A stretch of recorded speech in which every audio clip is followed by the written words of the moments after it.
So pana post ya Chamisa yanetsa iri panapa, and to be honest I'm so confused with mission ya Chamisa. Mukomana akadzoka kuzoita sei chaizvo? Ada kufuma party here, ada contesta chii chaizvo zvichikuda kuitwa nemukomana, because 2028 is around the corner and mukomana anenge achingoita madimikira achita sei kana achida kulauncha party ngangolauncha tingoziva kuti tamusapota here kana kuti tamuignore. Let me just read post yacho panapa. Get your heads examined. Some people really amaze me. Do you honestly believe that if the Chamisa you constantly gaslight and vilify had agreed to be co-opted by ED, there would have been any need to hire that Shabangu as the manufactured face of a government-sponsored opposition? Do you think they would have needed CAP 3 to deal with the fallout from a disputed presidential election?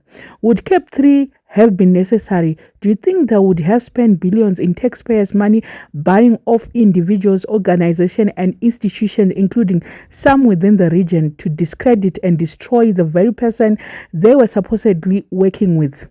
Why spend billions of taxpayers' dollars buying influencers, recruiting allies, mobilizing institutions, and giving cars to destroy the credibility of someone who was supposedly on your side?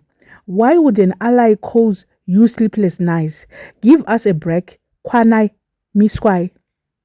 The logic simply does not add up. If someone is part of your project, you do not expend enormous resources undermining, isolating, and dismantling them. You do not wage a sustained campaign against an ally.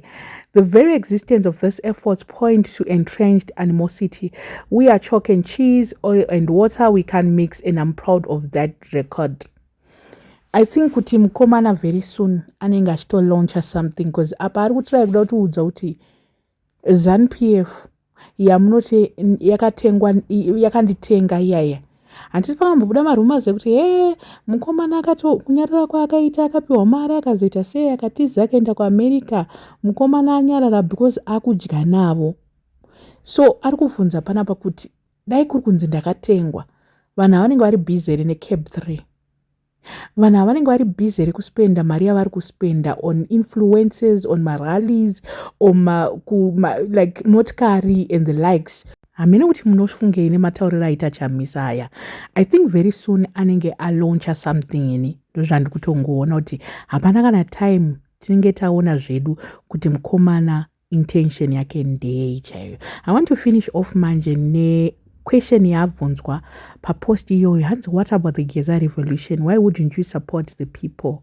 Zvikanzi andinyoreswe paper 2 2017 takadzidza zvakawanda. So I think overall mukomana ringoti support Geza revolution, and also zvekuu zviri kutaurwa izvi haapo, haadi kuve involved. It's like kuti anenge akutonyora paper 2 ya 2017 yaye. Ndo zviri kungosummarize vanhu zviyanzi aiwa mukomana ari kuti kuu haasapoti, hanei nazvo.